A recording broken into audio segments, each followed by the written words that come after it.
Tomotada! Look, I know, I get it, okay? Damn, 3 Dancing Star videos in a row. I know, I need to lower rent again soon, but guys,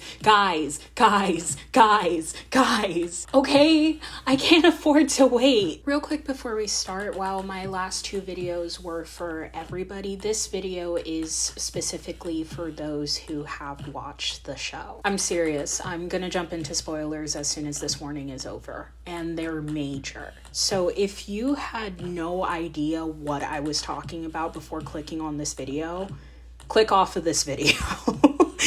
Come back after Dancing Star 2. Do not let me ruin it for you. Are we clear? Are we good? Only fans in the room now? Okay, I hope so. So, Bokupre 1 gave us some glimpses into who Gaku was before high school, with some illusions of him being close to depressed people or even being depressed himself. And then the sequel confirmed it. I'm not even kidding, he says it out loud.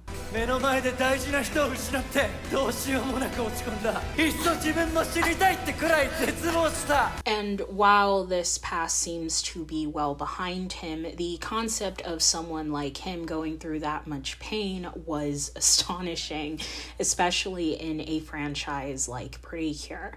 So fans are asking the question as to what happened and who it was. And I did have a theory of my own until fucking Taiyo Asabuki showed up. Apparently Gaku and Taiyo know each other, and this could potentially destroy my theory entirely because he didn't exist before. I do think my theory can still function with this new information, but I do want you all to know that majority of my theory was crafted before the 3rd correlation diagram was released, so my inclusion of Taiyo is more of an afterthought. Second, if it wasn't clear already, I'm using F-Liner subs.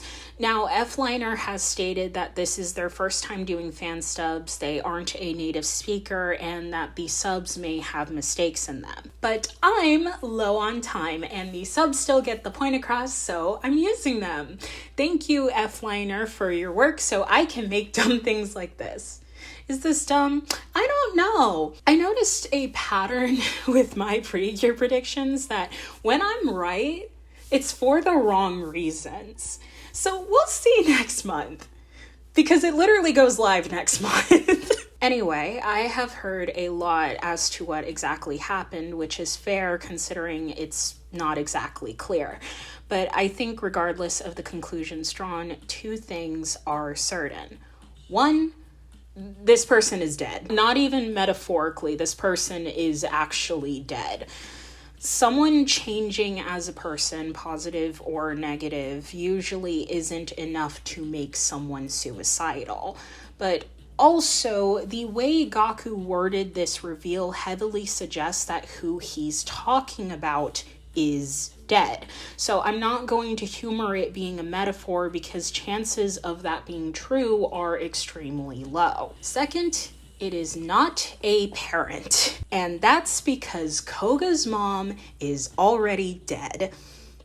It is very, very rare for this franchise to give a character a dead parent, and on the off chance they do, it's only given to one character, and that character happens to be Koga.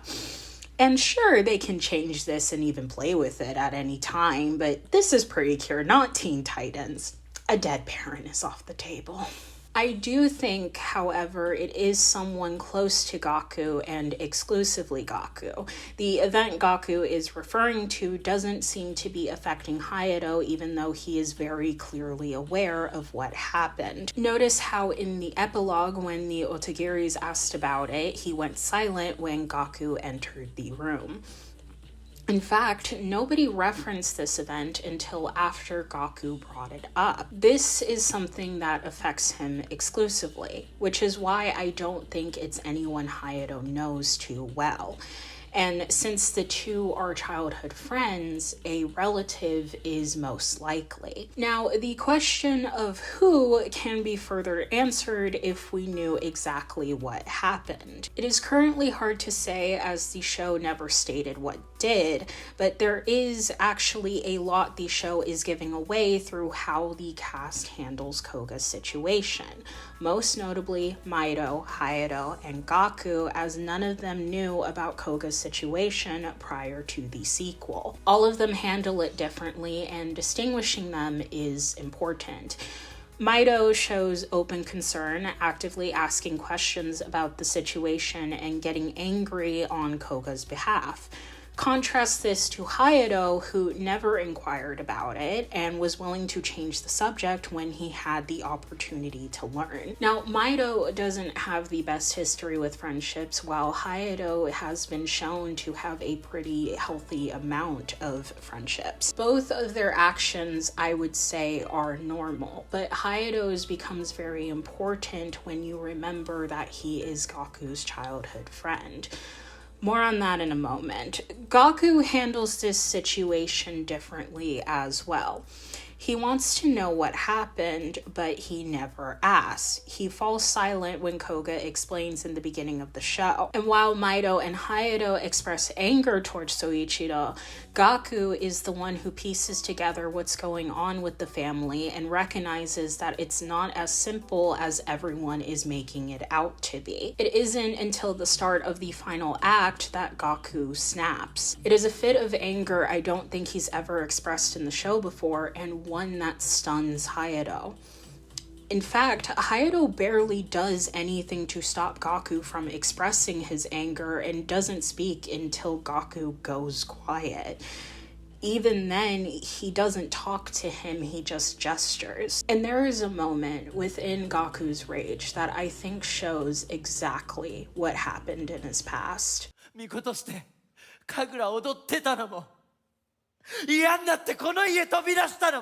Displaying an unusual amount of rage towards his friend's father, yelling about how he's ignoring his son's decision and never considering his perspective, leaves me to believe he experienced something similar. I think there was a point in time where Gaku had a bad home life and his parents weren't treating him well. And because his parents were not giving him the life he needed, he ran away from home in hopes of something better. As for how this resulted in someone's death, I think the answer is very simple. At the beginning of the show, when Koga reveals he ran away, Gaku only has one question.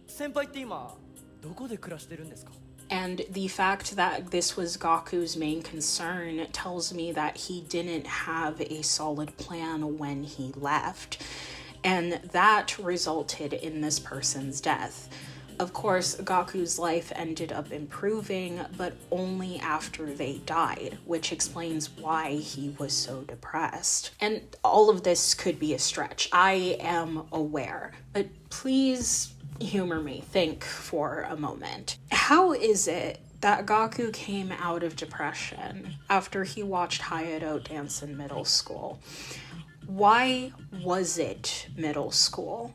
As far as we're aware, Hayato has been dancing since he was really young, and it's something he's been passionate about for a long time. How was it watching him in middle school that pulled Gaku out of it? There is a possibility that he couldn't see his performances before, but why would that be? Also, again, on Hayato's reaction to Koga's situation. When he had the opportunity to learn more, he said,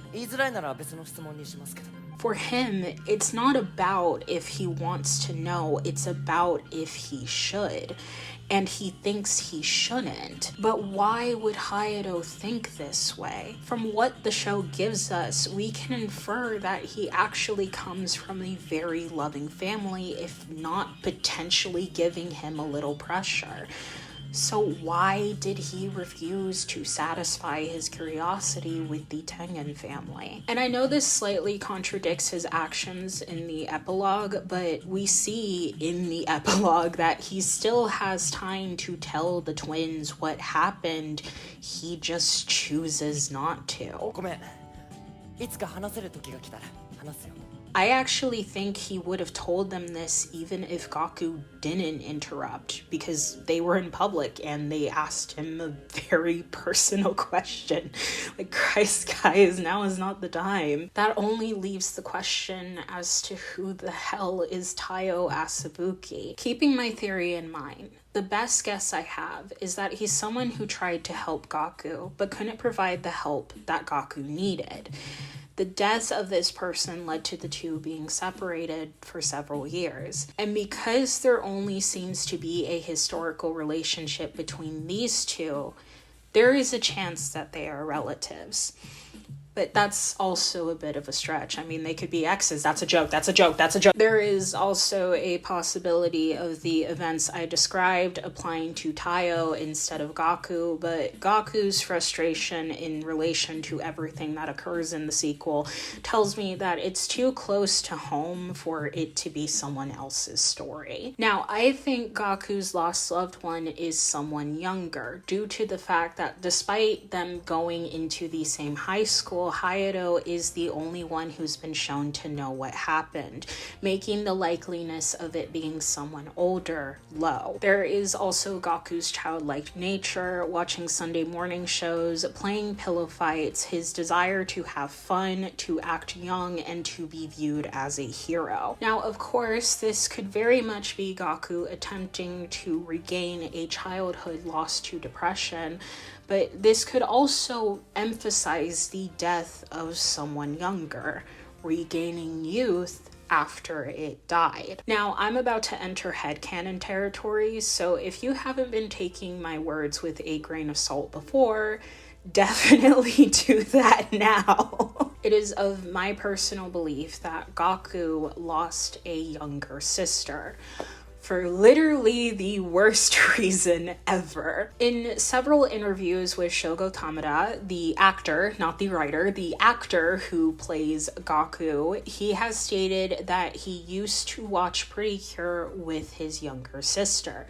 Precure is a Sunday morning show. And considering Raiga Terasaka, who plays Koga, Ryo Takizawa, who plays Hayato, and Iori Kotsuji, who plays Maido, had a similar experience, this theory is sound as hell, guys! But there's also smaller things that I have picked up on. I think a lot of Gaku's actions reflect that of an older brother, but that also depends on how you read his actions. There are other things, such as Gaku being the one who suggests and initiates pillow fights.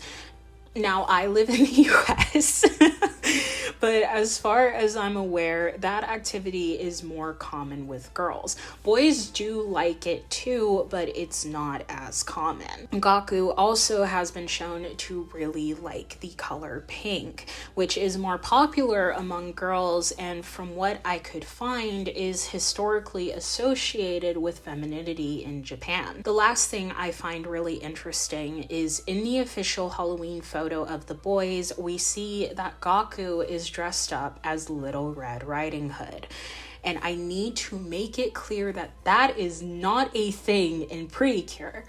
Ever. Cures have never in the history of Halloween specials, graphics, or merch dressed up as a character. It is only Gaku, both in this image and the entire franchise. He is also holding a lollipop, further selling the image of a little girl. Little Red was not known for carrying candy, she carried a basket. And the choice to have Gaku dress as Little Red becomes more interesting when you recall what happened in the story. It's a very simple story and is often used to teach the lesson of never talking to strangers, but when you break it down, you'll find that it's about a little girl leaving the safety of her home to see a loved one. A wolf will catch wind of this and lead the girl into a false sense of security, eating her alive.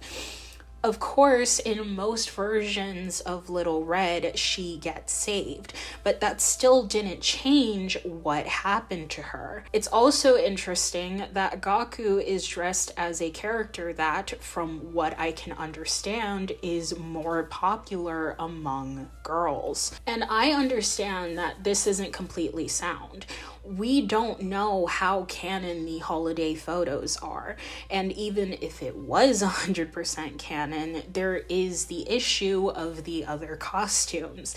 Patadu is also dressed as Little Red, and Hayato is dressed as a wolf, so this very much could mean nothing. However, none of the other costumes were coordinated to match, which tells me that everyone is dressed how they wanted to. And Patadu has canonically also lost someone very important to him, so if anything, he should be matching with Gaku. But that is all I have to say on this. If you guys have any thoughts on this, whether it be my theory or your own, please let me know. It'll be great to converse with you all right before the answer is given to us, because guys, we'll see how wrong I am by the end of December. Until then.